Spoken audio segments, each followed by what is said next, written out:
I've been testing Otterbox screen protectors for years now, but for the iPhone 16s, I could only find this Otterbox product. This is Otterbox Premium Glass, the business packaging version. Now for my gentle testing, this product ranked at number 14 out of 21. It's so premium that the design has a fatal flaw to it. The performance is kind of okay, and the protection is just downright premiumly terrible. Let's get into it. Now for design, I look at the overall size, the shape of the edge, as well as the install tools that come with the product. Specifically for design, the Otterbox Premium Glass is 18 out of 20. It's not good. Now this glass is double tempered glass, aluminum silica glass, as evidenced by the cracking pattern from my impact testing. Normal tempered glass just has really localized cracks like this. For coverage on the front face of your iPhone, it's only going to cover 91.66%, with the average being 93. This premium product has the lowest coverage I've seen for the iPhone 16. Like, it's terrible. There's no cutout at the top here, and the edges themselves are pretty flat. You can definitely feel them on a flat surface. Now when it comes to insulation, this premium glass back in the day, like 4 years ago, was pretty good. Otterbox uses this thing that has an elastic on it. But fast forward to now, and companies have amazing install trays,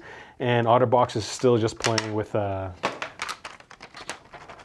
rubber bands. Don't get me wrong, it works, but the entire installation is pretty flimsy from my perspective. When it comes to performance, I test for optical clarity using a microscope and edge detection. I measure glare coming off the screen protector, as well as testing the oleophobic coating using oil droplets. When it comes to just performance, this actually does really well. It's number 6 out of 20. When it comes to optical clarity, it's going to keep 92% of the iPhone's original clarity. The average is 90, with the best being 93. So it's up there in terms of clarity. For glare, this product's going to bump up the glare by about 13%. The average is 5.64. If you're really nitpicky, I think you'd be able to see the difference. Now for oleophobic coating, it took the oil droplets on average 35 seconds to travel to 6 centimeters at a 30-degree incline. Average is 44. There were only a handful of little oil droplets that were left by the big ones. The only premium thing about the Otterbox Premium Glass is the oleophobic coating. Like, it's pretty smooth. Now if you're planning on getting a screen protector, make sure you use my links. I'm reviewing that influencer. I don't care which product you get. I care that you use my links because I've helped you figure out what product to get. Now when it comes to protection, I test the scratch resistance using Mohs picks.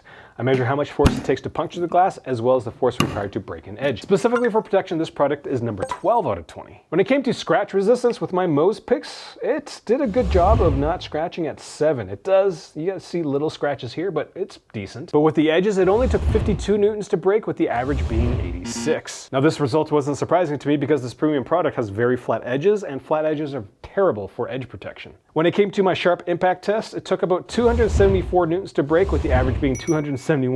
Yay, above average by 4 newtons. When it comes to price and value, this is going to set you back by 50 bucks, and there's only one in the entire package. Would I get this product if I wasn't a reviewer? Yeah, no, I wouldn't even touch it with a meter-long stick and a dirty rag. Screen protector is slightly tougher to install than average. The edges are very lacking in terms of protection and durability. Oleophobic coating isn't terrible, but those are a lot of ifs for a product that costs 50 bucks. I want to mention to figure out what the best screen protectors are for the iPhone. For 50 bucks, you can get my number 2 pick or number 3 pick. You can get like 5 of those.